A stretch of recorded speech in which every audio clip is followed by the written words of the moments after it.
Mr. Speaker, today marks a great stride forward in our plan to get us out of this pandemic and to return to normal life. Our strategy throughout has been to suppress the virus until a vaccine can make us safe. Suppressing the virus has got a whole lot harder because of the new variant, and we must take more action today. But the vaccine is the route out of this crisis, and the approval this morning of the Oxford-AstraZeneca vaccine is another world first for Britain. And it's the single biggest stride that we've been able to take since this pandemic began. It's almost exactly a year since we first heard about what we now know of as COVID-19 circulating in Wuhan in China. Within weeks, the scientists at Porton Down had sequenced the viral genome, and scientists at Oxford University's Jenner Institute received the genetic code for the new virus. And a bit like the great British code breakers before them, they set to work at lightning speed. We took the decision to back them from the start with funding and access to the NHS for clinical trials, and partnered with AstraZeneca, who've done a brilliant job to develop and manufacture a safe and effective vaccine at speed. I'm sure the whole House will join me in congratulating everyone involved in this huge British success story, which is not just a triumph of science and ingenuity, cracking a modern-day Enigma code, but it's in truth a victory for all, because the Oxford vaccine is affordable, it can be stored at normal fridge temperatures, and it offers hope, not just for this country, but for the whole world. Like so much else in the pandemic response, it's been a big team effort.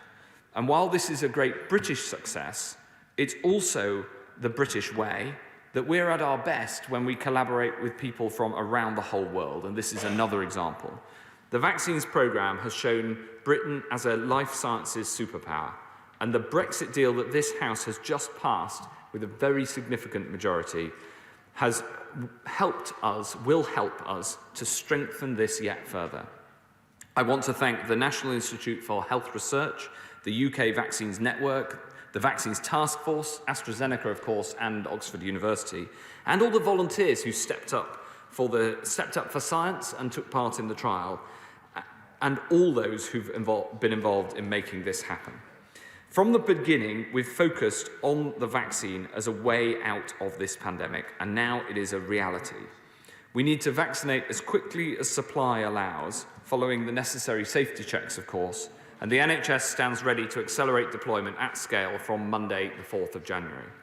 We have a total of 100 million doses on order, which combined with the Pfizer vaccine is enough to vaccinate every adult in the UK with both doses.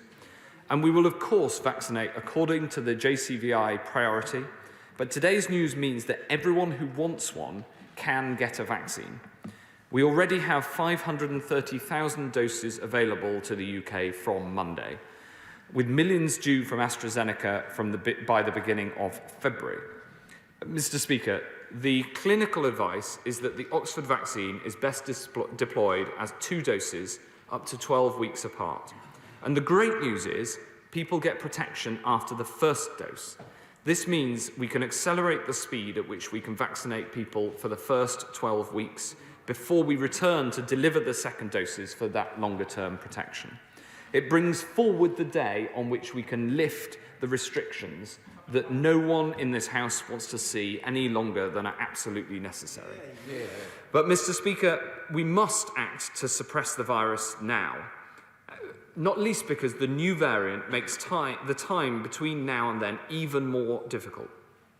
And so, whilst we have the good news of the vaccine today, we also have to take some difficult decisions. The NHS is under very significant pressure.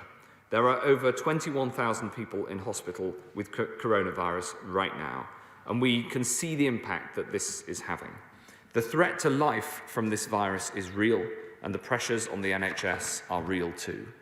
I want to put on the record my thanks to all those working right now in the NHS, and in particular those, including our Chief Medical Officer, who've been working selflessly on the wards over Christmas. They deserve our thanks and gratitude and support, and we owe it to them to fulfil our responsibility to keep the virus under control. Sharply rising cases and the hospitalisations that follow demonstrate the need to act where the virus is spreading, And you'll have seen, Mr. Speaker, that yesterday alone, 53,135 new cases were registered, the majority of which are believed to be the new variant.